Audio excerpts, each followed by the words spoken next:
You will imagine that you're an employee of the company now, and you encounter an executive, so one of your colleagues, who asks why sustainable development is important and how that is linked to the team's topic.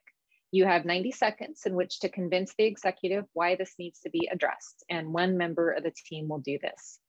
So whenever you're ready, go ahead. All right. Latin America is the most unequal region in the world, and healthcare is majorly impacted by segregation and inequality of services. So imagine an affluent person with formal employment can seek care at private facilities, whereas a poor, informally employed person must visit public hospitals that are often understaffed and offer subpar care. Here in Mexico, one way that financial institutions can help address that inequality is by creating financial instruments to facilitate small and medium-sized businesses to formalize and improve their benefits packages. Healthcare is the principal bottleneck for formality in Mexico, and banks will benefit from addressing this. As the number of formal businesses with higher productivity rates increases, there will be a higher demand for financial services. In addition, as the formal economy employs more skilled workers with higher wages, the demand for personal financial services will also increase. So nearly half of Mexicans do not have a bank account, and this large untapped market represents a major opportunity for banks. Okay, very nicely done within your 90 seconds.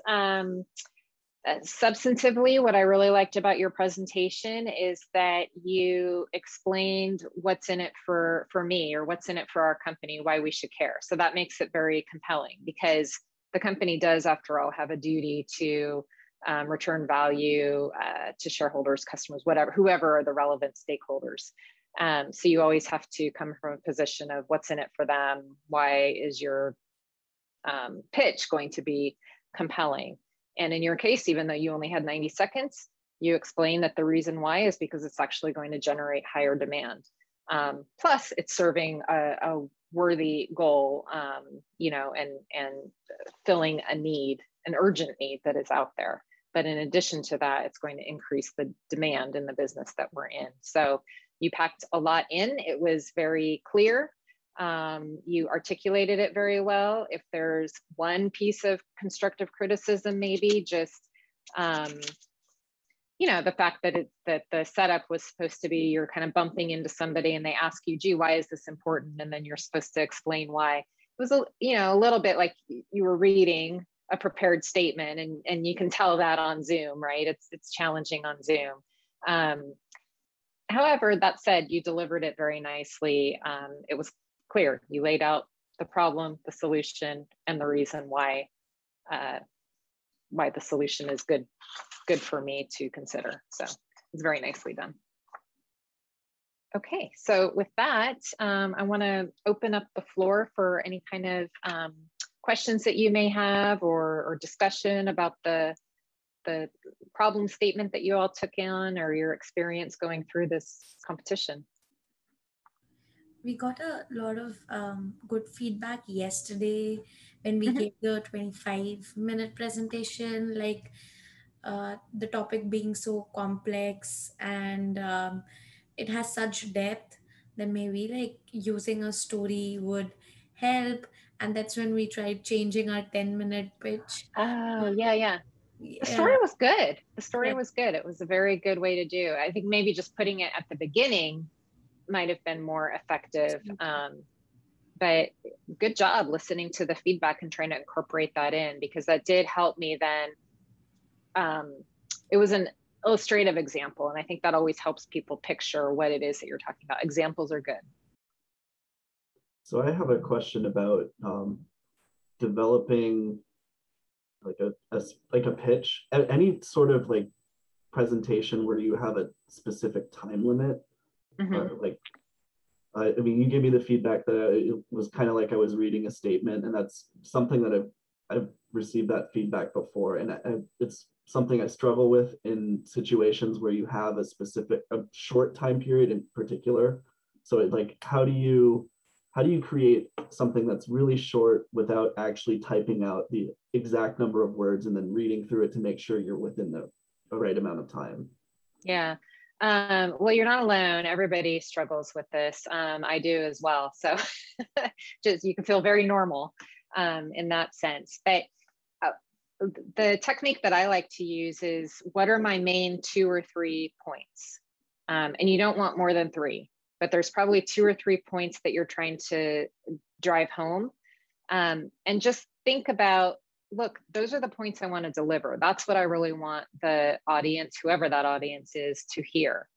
And I might write it out one time to kind of see how it comes out on paper and if I like it or not. But then after that, I throw that away and I really just practice it over and over again. I just pretend like I'm explaining it to somebody at the dinner table, right?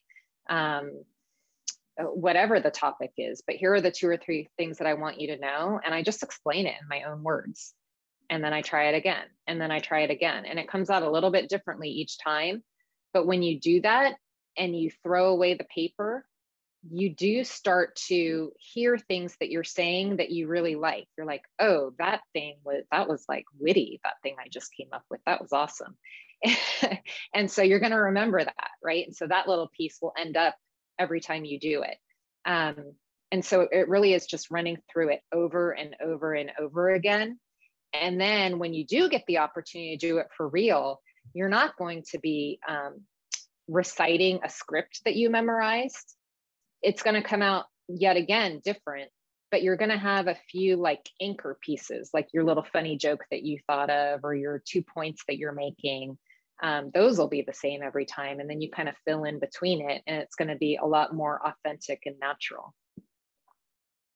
Do you have any advice for getting used to practicing out loud that isn't just like, is there anything more than just, you just need to keep doing it and you'll eventually get used to practicing out loud? Or are there other things that help to get used to it? The only other thing I've done and that I coach my team to do sometimes is to practice out loud in front of other people. I practice out loud in front of a mirror or when I'm driving. So I practice like in front of myself, but then I'll start to get bored and then I'll get lazy. It's like going to the gym. Oh, I don't really want to do it. So then I might force myself to practice in front of another person. It's just like having a buddy to go to the gym, right? It's like that accountability. But it can be very effective. And I've done this many times and I've helped other people do this, to practice in front of somebody and ask them for feedback. Hey, I'm trying to work on, these 2 things to make my presentation stronger. I heard that I use filler words too much, or my voice isn't loud enough, whatever it is. I'm working on these 2 things. Can you listen to my practice presentation and give me feedback? People love helping each other. People love giving feedback. And so they'll appreciate the opportunity to help you out. They'll think that you really respect them, and that's why you're asking them to help out, and they're going to help you, So it really is just practice, practice, practice.